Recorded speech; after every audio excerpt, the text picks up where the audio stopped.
Right now, inside a massive factory in Austin, Texas, a car is being built that has no steering wheel, no pedals, and no driver's seat.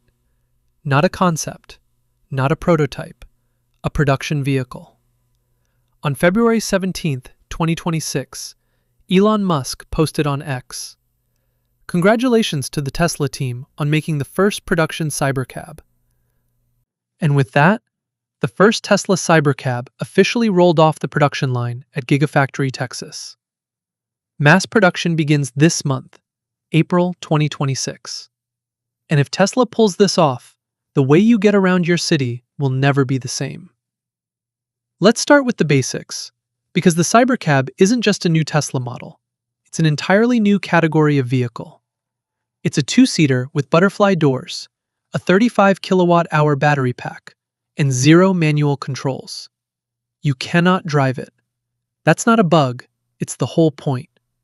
You summon it through an app, it picks you up, it drops you off. Tesla's vision-based full self-driving system handles everything in between. There's also no charging port. The Cybercab charges wirelessly, inductively. You park it over a pad and walk away. And one detail that flew under the radar: Tesla built in tactile emergency stop buttons with Braille labels. This isn't just a regulatory checkbox. It's Tesla engineering a fully autonomous vehicle for passengers who are blind, who for the first time could independently ride in a car with no assistance from a human driver. That's genuinely significant. The expected price? Under $25,000 to consumers. Musk has confirmed it will be sold to individuals, not just operated as a fleet vehicle. Because Tesla isn't just building a new car. They're building it using a completely new manufacturing method they call the Unboxed process. Traditional cars are assembled on a moving line, bumper to bumper, one sequential step at a time. Tesla threw that model out entirely. Modular process, the front, rear, sides, and floor pan are built as separate subassemblies simultaneously. Robots and teams work on all sections in parallel. The interior, including the seats, electronics, and autonomy compute hardware, gets installed into the floor pan before the body panels go on. The result? Tesla claims this could slash production costs by up to 50% compared to traditional manufacturing.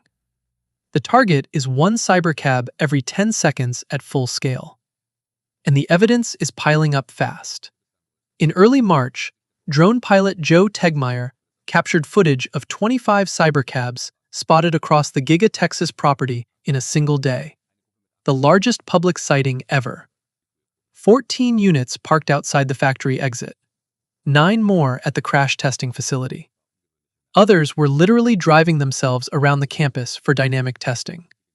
6 Cybercabs were simultaneously in crash testing, a level of parallel safety validation that signals Tesla is far further along than most people realize. Musk has been upfront.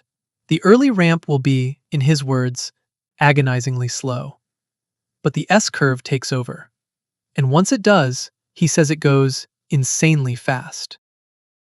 The hardware is just half the story. What makes the Cybercab work is Tesla's FSD Unsupervised, and the latest data on it is jaw-dropping.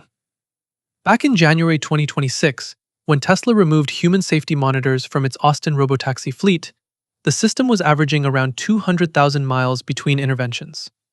By February, just weeks later, that number had doubled to 400,000 miles per intervention. For context, the average human driver gets into a serious accident roughly every 500,000 miles. Tesla's system is approaching that benchmark and improving rapidly. Every mile driven by every Tesla feeds back into the Dojo supercomputing cluster, continuously sharpening object detection and decision-making. The Cybercab isn't just a product, it's a data collection machine that gets better the more it runs. So what does all this actually mean for regular people? Tesla plans to use the first Cybercabs to expand its own robotaxi fleet, starting in Austin, then rolling out to other US cities by late 2026. The goal isn't just ride-sharing. Musk has said this network could become the largest source of revenue in Tesla's history. Think about it. One Cybercab can run 20 hours a day. No driver wage, no human error fatigue.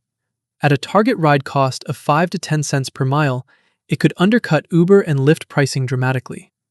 And for consumers who want to own one, Tesla has confirmed you'll be able to buy a Cybercab for yourself and even add it to Tesla's fleet when you're not using it, earning money while the car sits idle.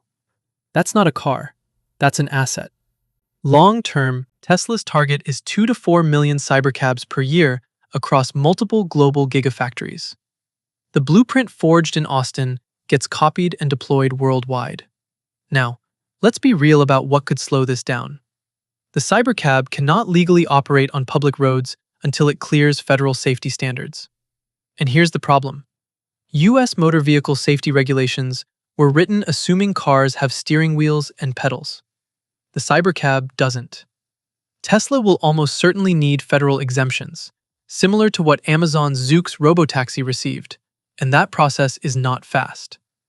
California has already stated publicly that Tesla has no active authorization to run an autonomous vehicle service in the state. That's a major market currently off the table.